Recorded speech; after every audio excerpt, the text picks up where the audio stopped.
Bonjour à toi, ami de la performance, ami de la pleine santé, ami de la prise de décision. Aujourd'hui, je voudrais te partager un message extrêmement important en 5 étapes, en 5 strates. Alors, je ne vais pas te prendre beaucoup de temps, 5 minutes grand max. Je sais que le temps est précieux pour tout le monde. En revanche, ce message est crucial. Je t'invite à l'écouter 2 fois. Cette petite vidéo, écoute-la 2 fois. Une première fois pour bien sentir le message dans sa globalité et une deuxième fois pour mettre à pause régulièrement et pour te prendre des notes. Alors c'est parti. La première chose que je t'encourage très vivement à faire et à t'occuper, ça va être de ta forme physique. Tu dois être en pleine forme, tu dois être en pleine santé, tu dois avoir un haut niveau d'énergie. Alors je sais que d'autres aspects sont importants. Il y en a qui vont me dire que la famille est importante, que l'amour est important, que ton travail est important, que l'argent est important, etc., etc. C'est pas moi qui vais te dire le contraire. Toutes ces choses-là sont également très importantes. En revanche, si tu n'as pas la santé, je vais te prendre un exemple tout simple. Admettons que tu possèdes 1 milliard, que ce soit 1 milliard d'euros ou 1 milliard de dollars, peu importe. Tu te retrouves dans un lit d'hôpital. Ta santé est compromise, tu risques de mourir dans, disons, 3 mois. Toutes les personnes que tu aimes, tu ne pourras plus les voir. Ton milliard, tu ne pourras plus l'utiliser. Je te garantis qu'il y a fort à parier que tu sois prêt à renoncer à la totalité de ce milliard pour sortir de ce lit d'hôpital, sortir de l'hôpital et retrouver ta pleine santé. Donc, numéro 1, ta forme physique est extrêmement importante. Numéro 2, ça va être ta forme mentale. La forme mentale, c'est quoi? C'est ton état d'esprit, c'est ton mindset, c'est à quel point tu es motivé, c'est à quel point tu as de la discipline, c'est à quel point tu as de la détermination pour aller chercher les objectifs que tu t'es fixé d'aller chercher. C'est à quel point tu es capable d'être patient, d'être persévérant, d'être redoutable quand il s'agit d'aller chercher quelque chose que tu as décidé d'aller chercher. Donc ça, c'est le deuxième point, ta forme mentale. C'est elle qui va te permettre de construire également le reste. Une fois que tu auras la santé physique, tu as la forme mentale, tu pourras aller chercher tout le reste et tu pourras améliorer tout le reste à la pleine hauteur de ce que tu décides exactement. Le troisième aspect, le troisième état de forme, ça va être ce qu'on appelle la forme émotionnelle. Alors la forme émotionnelle, laisse-moi te donner 2-3 points. Admettons que tu sois triste, que tu sois frustré, que tu sois en colère, que tu aies de l'angoisse, qu'il y ait des nœuds en quelque sorte qui circulent en toi ou des grains de sable, peu importe comment tu les appelles.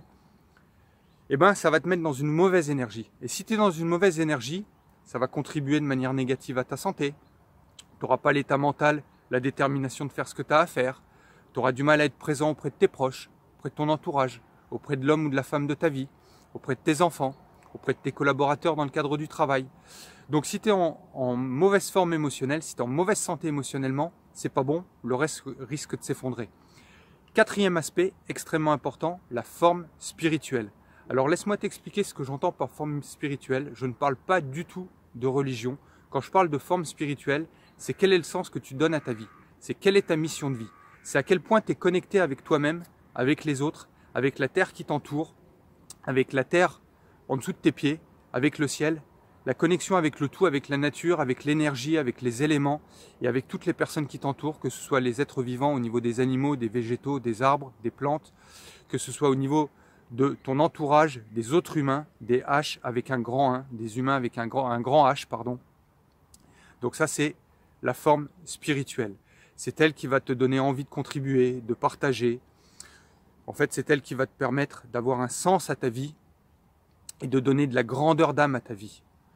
Et enfin, le cinquième aspect, le cinquième point, on en a parlé au tout début, ça va être la forme financière.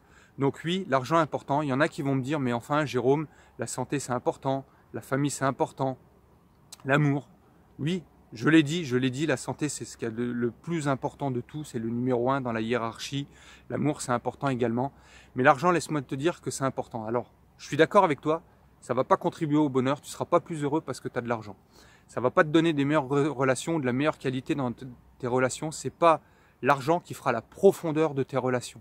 L'argent ne te permettra même pas d'acheter l'amour. Surtout pas d'ailleurs d'acheter l'amour. Tu pourras acheter du sexe si tu veux avec l'argent, mais tu ne pourras pas acheter l'amour avec l'argent. Donc toutes les choses les plus importantes qui existent sur Terre ne s'achètent pas avec de l'argent. En revanche, si tu n'es pas en forme financièrement, que tu n'as pas ton assiette pleine, tu ne pourras pas remplir l'assiette des autres. Ça, c'est la première chose. Deuxième chose, tu ne pourras pas offrir des vacances à ta famille.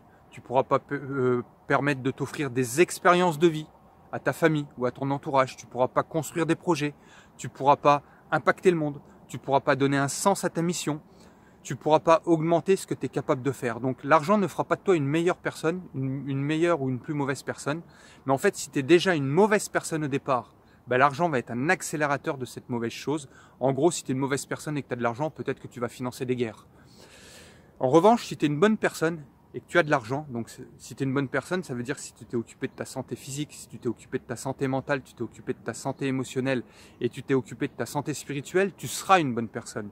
Et à ce moment-là, du coup, le fait d'avoir beaucoup d'argent, ça va te permettre de beaucoup contribuer. Tu vas contribuer, tu vas avoir un impact sur le monde, tu vas améliorer le monde parce que tu vas financer des choses extraordinaires. Sur ce, je te souhaite une excellente journée. Je te dis à très bientôt. Bye tout le monde.